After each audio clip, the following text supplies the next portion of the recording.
자, 오늘 하나님 말씀은 누가복음 13장 6절에서 9절 말씀입니다. 네, 말씀 전하기 전에 잠깐 기도하겠습니다. 아멘. 예, 날씨가 진짜 갑자기 추워졌어요. 저녁 되면은 이건 거의 겨울이 가까이 왔다 생각될 정도로 많이 춥습니다. 건강 유의하시기 바랍니다. 예, 오늘 우리가 다 한 목소리로 봉독을 했는데 이 말씀은 6절부터인데 왜 이 말씀을 하셨을까? 우리가 1절부터 살펴볼 필요가 있습니다. 예, 여러분 예수님 믿고 구원받고 크리스찬이 되었잖아요. 여러분 하나님 앞에 어떠한 내놓을 열매가 있습니까? 구원받고 하나님의 자녀가 되었어요. 그 다음에 하나님께 내놓을 열매가 있냐고요. 여러분 구원받은 사람은 완전히 내면이 다르게 변한 사람입니다. 그래서 성경에서는 옛사람은 죽었다. 그리고 지금은 새로운 생명으로 살고 있다라고 말씀하는 거예요. 내면이 변하면 외모는 자동적으로 변하게 되어 있습니다. 여러분 아무리 외모를 치장해도 속은 안 변하잖아요. 그렇지만 마음이 변하면 그 행동, 삶에서 나오는 그 모든 것들이 변하게 되어 있어요. 그 변한 열매가 있냐고요. 전에는 나밖에 몰랐고 고집세고 교만하고 오직 세상의 즐거움을 찾아다니고 돈이 최고고 이랬던 사람이 온유하고 겸손하고 그리고 절제하며 그리고 인내하고 고난도 기쁘게 예수님을 생각하면서 기쁘게 생각하고 또 오래 참는 그런 거죠. 그리고 특히 사람들에게 솔직하고 그리고 사람들을 섬기고 사람들을 사랑하는 마음으로 변했냐 이겁니다. 그 중에 한 개라도 있어요? 한 개. 난 그래도 하나는 있다. 근데 여러분 한 개도 없을 수도 있잖아요. 그래서 오늘 우리를 돌아봐야 되는 것입니다. 예수님이 너무나 유명해져가지고 너무나 많은 사람들이 예수님을 따라다니기 시작했어요. 그래서 12장에 보면 오늘 13장인데 12장에 보면 사람들이 밟힐 정도로 예수님을 따라다니는 그 군중 때문에 지금 정말 밟혀 죽을 정도로 많은 사람이 예수님을 따라다녔어요. 예수님이 많은 설교를 했습니다. 정말 그 산상수훈에 나오는 그 예수님의 그 아주 귀한 그 말씀들, 진리의 말씀들을 했을 때 사람들이 그걸 듣고 마음이 많이 움직였어요. 많이 따라다녔어요. 예수님을 따라다니면 많은 병자들이 고침을 받고 마귀 들렸던 자들이 그 마귀가 떠나가는 역사가 일어나고 그리고 놀라운 기적들을 보여주니까 예수님 많이 따라다녔습니다.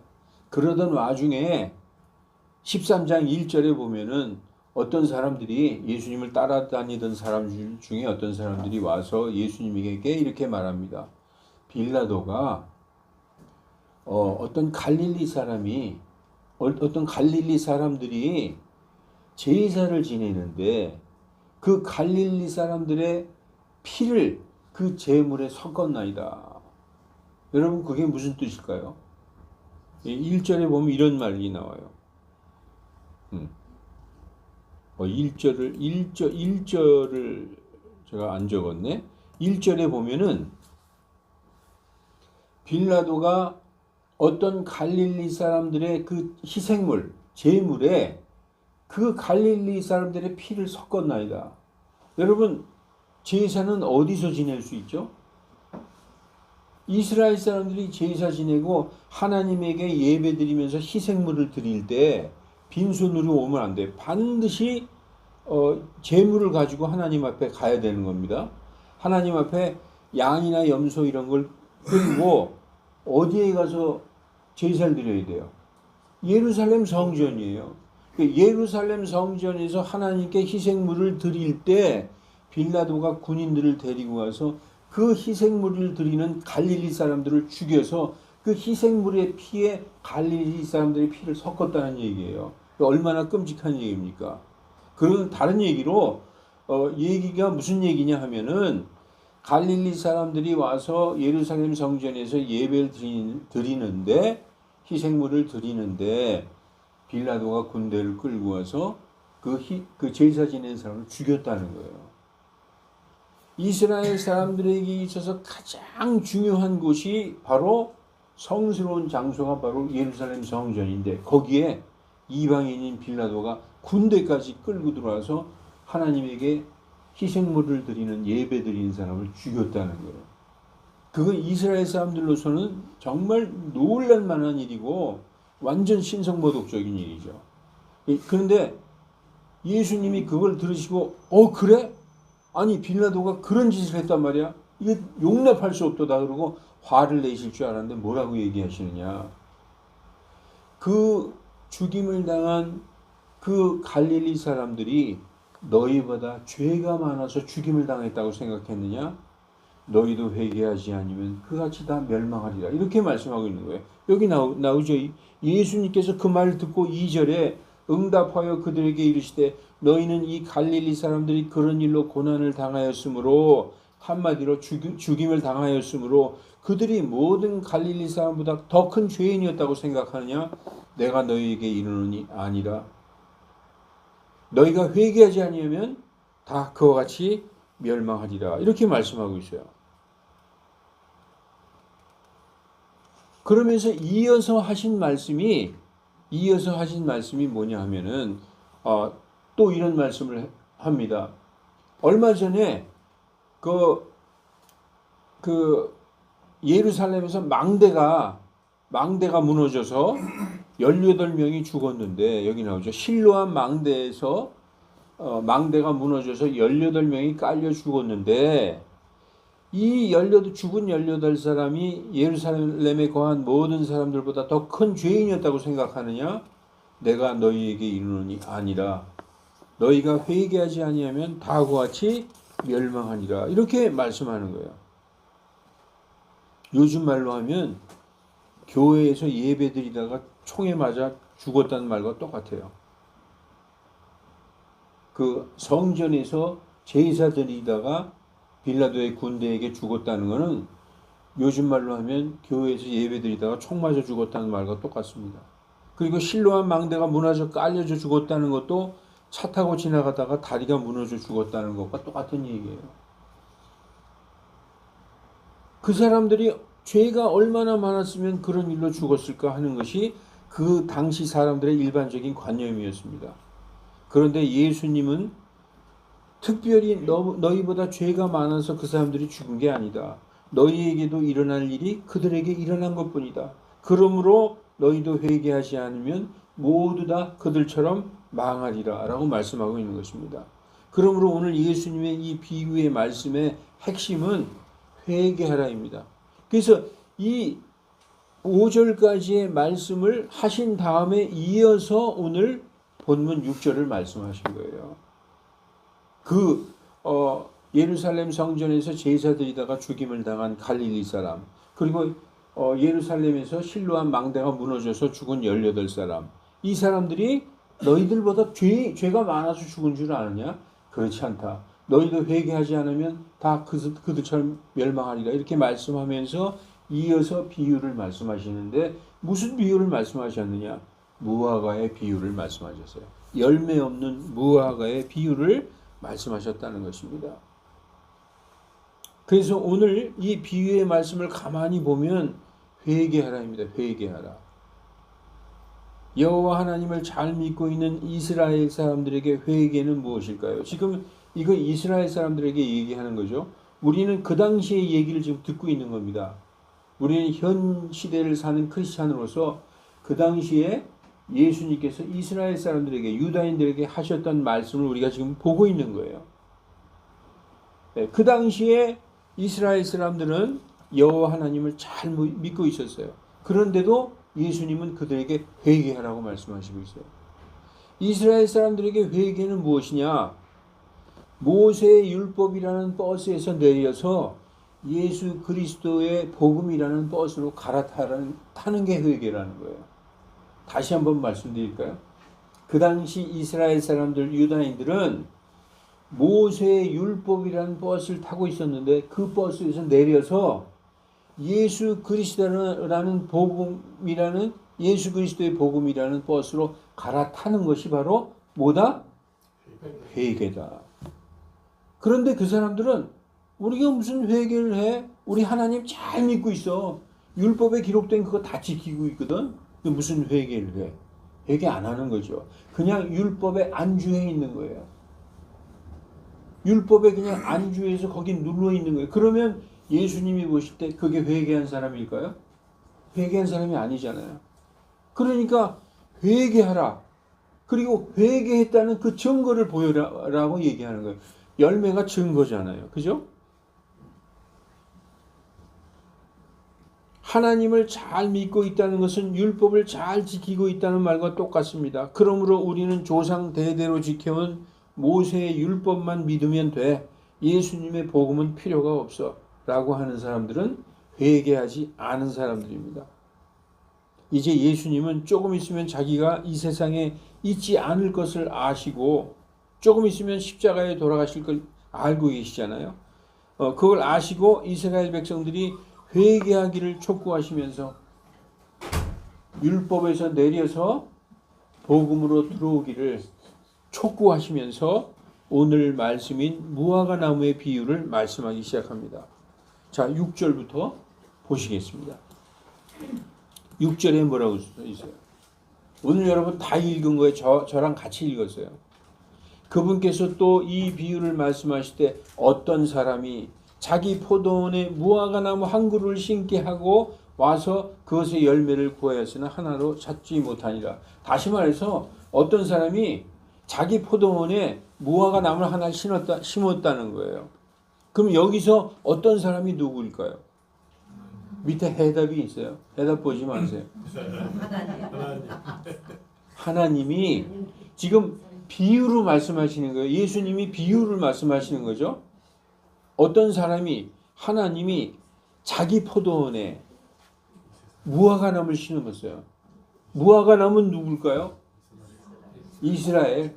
이스라엘이라는 무화과 나무를 심었는데 도대체 이 무화과 나무가 열매를 맺었나 하고 와서 보니까 열매가 있어요, 없어요? 단 하나도 없다는 거예요. 한 개도 찾지 못했다는 거예요. 여러분, 과실나무를 심는 이유가 뭘까요? 열매를 맺게 하려고 심은 거 아니에요. 여러분, 대추나무를 심었는데 대추가 한 개도 안 열렸어. 그거 어떻게 해야 될까요? 잘라버려 땅만 더럽히는 거죠. 사과나무를 심었는데 사과가 한 개도 안 열렸어. 잘라버려요. 이 주인이 지금 화가 났어요. 이에 오늘 여러분 다 읽은 거예요. 이에 그가 자기의 포도원지기가 누굴까요? 주인이 나왔어요. 나무를 심은 어떤 사람, 그 주인이죠. 주인이 자기 포도원에 무화과를 심어서 무화과 나무 한 그루, 이스라엘이죠. 그러고 나서 열매가 하나도 없으니까 이에 그가 자기의 포도원지기에게 얘기했어요. 포도원지기가 누굴까요? 해답 보지 말고. 안 보이죠? 조그맣게 해서. 예수님이에요. 그 주인이 그 포도원지기 예수님에게 이르되 보라 내가 2-3년 동안 와서 이 무화과 나무에서 열매를 구하되 하나도 찾지 못하였으니 그것을 베어버려라. 베어버린다는 건 뭐죠? 심판이에요. 하나님이 열매 없는 나무 지금 여러분들 입으로 얘기했어요. 베어버리고 그 뽑아버려야 되지 지금 뭐하러 두냐고 여러분도 그랬죠. 하나님도 똑같아요. 베어버려라 이렇게 말씀하심에 이 포도원지기가 뭐라고 얘기했느냐. 포도원지기가 누구라고 그랬죠? 예수님이 하나님에게 뭐라고 했을까? 그가 대답하여 그에게 이르되 주인이여 아버지 하나님 내가 그것의 주위를 파고 그 나무 무화과 나무 주위를 파고 그것에 걸음을 줄 때까지 금년에도 그것을 그대로 두소서. 아버지 이거 배시지 마시고 1년만 참아주세요. 제가 그 옆에 걸음을 주고 열매를 맺나 안 맺나 내가 한번 해볼게요. 이게 뭡니까? 하나님의 심판을 유보하시는 예수님의 중보라는 거예요. 예수님은 죄인들을 심판하시는 그 하나님에게 아버지 조금만 기다려 주소서. 저 사람이 저렇게 죄를 짓지만 저 사람은 나를 믿는 사람입니다. 그래? 내가 기다릴게. 이렇게 하시는 것입니다. 예수님의 중보가 나오잖아요. 회개의 기회를 더 주도록 심판을 연기하시고 있는 거예요.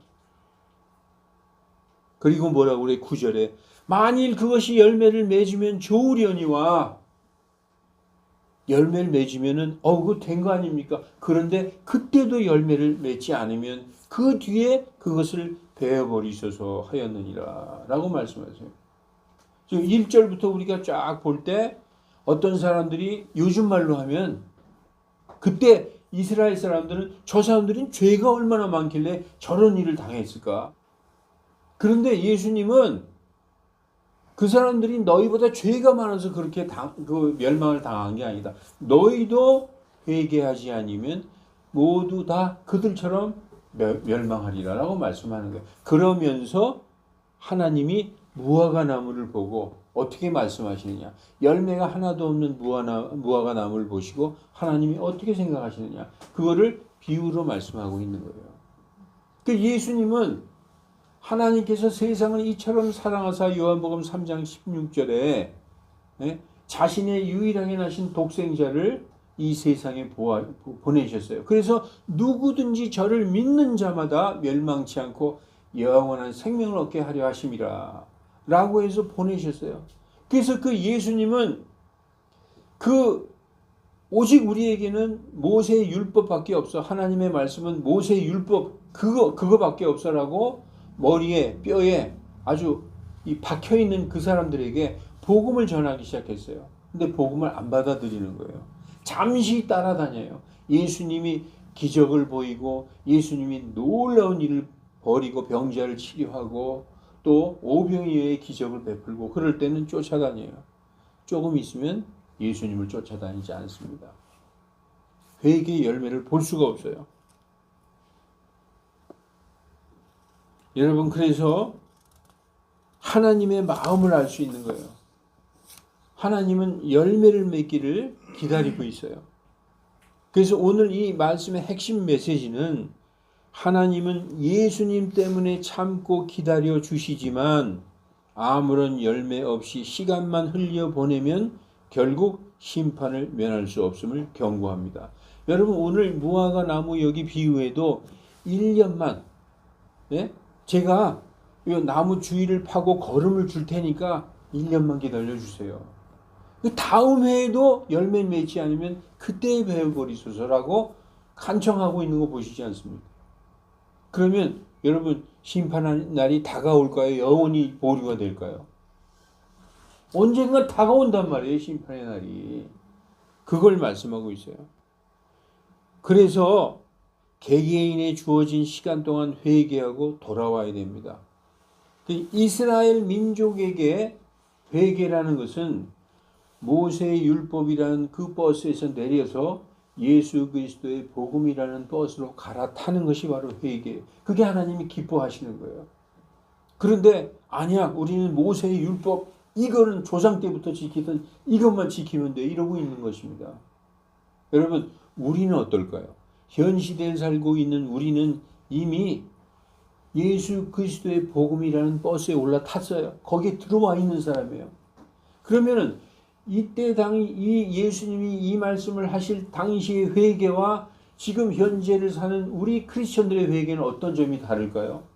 우리는 이미 예수님 믿고 구원 받았잖아요. 이때 당시에 이스라엘 사람들은 아직도 예수 그리스도의 복음이라는 버스로 갈아타지를 않은 거예요. 그런데 우리는 복음이라는 버스에 벌써 올라탔잖아요. 우리에 있어서의 회개, 우리에 있어서는 열매는 무엇이냐? 이스라엘 사람들의 열매는 다른 거예요. 그런데 이 말씀을 가만히 생각하면 이스라엘 사람들뿐 아니라 현 시대를 사는 우리들에게도 주신 말씀이라는 것입니다. 우리는 예수님 믿고 이미 크리스찬이 됐어요. 하나님의 자녀들이 되었어요. 그럼에도 불구하고 하나님은 열매를 원하시는 거예요. 제가 아까 말씀드렸죠. 예수님 믿고 구원받으면 완전히 다른 생명이 이 속에 존재하는 것입니다. 나의 생명으로 사는 것이 아니라 누구의 생명으로 산다고요? 예수 그리스도의 생명으로 산다고 갈라디아서 2장 20절에 말씀하고 있어요. 지금 내가 사는 것은 내가 아니요 내 안에 계신 그리스도의 생명으로 사는 것이니라라고 말씀하고 있습니다. 그렇기 때문에 그리스도의 본성이 나타나야 돼요. 전에는 나밖에 모르고 교만하고 내 생각으로 살며 세상을 쫓아가던 내가 이제는 예수님의 마음으로 살게 되는, 예수님의 마음으로 살 때 예수님의 그 품성에 있는 열매들이 나올 거 아니에요. 겸손하고, 예수님 스스로가 그러셨어요. 나는 겸손하고 온유하니 내게 와서 배우라라고 말씀하셨어요. 그러니까 사람이 완전히 달라지죠. 쟤 예수 믿고 교회 다니더니 완전히 달라졌다. 이게 바로 열매가 보이는 거예요. 온유하고 겸손하고, 그리고 절제하고, 그리고 아주 크리스찬의 대표적인 열매 뭐냐? 오래 참고 인내가 필요하다. 인내. 왜 예수 믿고 구원받는데 왜 나한테 이런 고난을 주십니까? 라고 어떤 고난을 참지 못하는 성도들도 많이 있어요. 그러나 오래 참으면 하나님이 반드시 보상해 주시는 것을 성경을 통해서 우리가 알고 있습니다. 그래서 오래 참아야 되는 거예요. 그리고 전에는 나를 사랑했지만 이제는 사람을 사랑하는, 하나님이 가장 사랑하는 게 뭐예요? 하나님이 가장 사랑하는 게 뭡니까? 사람이잖아요. 하나님이 세상을 이처럼 사랑하사 할 때 그 세상은 사람이거든요. 그래서 그 사람들을 구원하시기 위해서 자기의 유일한 죄도 없는 외아들을 십자가에 달려 죽게끔 내주신 그 하나님이 사람을 그렇게 사랑하기 때문에 예수 믿고 구원받은 사람들은 사람을 사랑하게 돼 있어요. 사람을 사랑하는 건 뭡니까? 사람을 사랑한다는 거. 사람을 용서하고 사람에게 사랑을 베풀고 그리고 섬기고 그렇게 되잖아요. 그러니까 전에는 사람들 위해 군림하려 하고 잘난 척하려 했던 사람들이 섬기는 사람으로 바뀌는 것입니다. 그 크리스찬들의 그 열매가 나오는 거예요. 그래서 우리에게도 하나님은 그런 열매를 원하시는 거예요. 이스라엘 사람들에게는 원초적인 열매죠. 율법에서 나와서 복음으로 들어오는 그 회개의 열매를 원하신다. 그러나 우리 현 시대를 사는 크리스찬들에게는 그런 여러 가지 열매, 그게 바로 성경에서는 성령의 열매라고 그래요. 성령의 열매. 예. 오래 참음, 기쁨, 온유, 이런 것들 여러분들 열매가 있는지 이 시간 한번 돌아보시기 바랍니다. 그래서 여러분 열매 없는 무화과 나무처럼 그리스도인으로서 마땅히 맺어야 할 믿음의 열매, 그런 것들을 맺지 못하는 삶을 살고 있다면 여러분 이 시간 회개하시기 바랍니다. 저도 이 말씀을 준비하면서 곰곰이 생각해 봤어요. 나에게 정말 크리스찬으로서 예수님을 믿는 성도로서 하나님의 자녀로서 열매가 있는가? 아주 몇 개는 있긴 있더라고요. 그런데 너무나 창피해 하나님 앞에. 부끄럽고. 예. 그리고 그렇게 하려고 몸부림을 치는 그런 것들이 몇 개가 있어요. 그렇지만 여러분 하나님 앞에 자랑스럽게 내놓을 열매는 제가 없더라고요. 그런데 여러분들 우리 각 사람이 이 시간 정말 내가 하나님께 무슨 열매 내놓을 열매가 있는가 돌아보시는 시간 되시기 바랍니다. 기도하시겠습니다. 하나님, 우리는 크리스찬으로서 하나님 앞에 내놓을 열매 맺기 원합니다. 우리가 아침에 기도하고 저녁 때 침대에 앉아 하루를 돌아보게 하소서. 육신의 정욕에 지지 않게 하시고 하나님이 기뻐하시는 열매들을 맺게 하소서. 주 예수 그리스도 이름으로 기도하옵나이다. 아멘.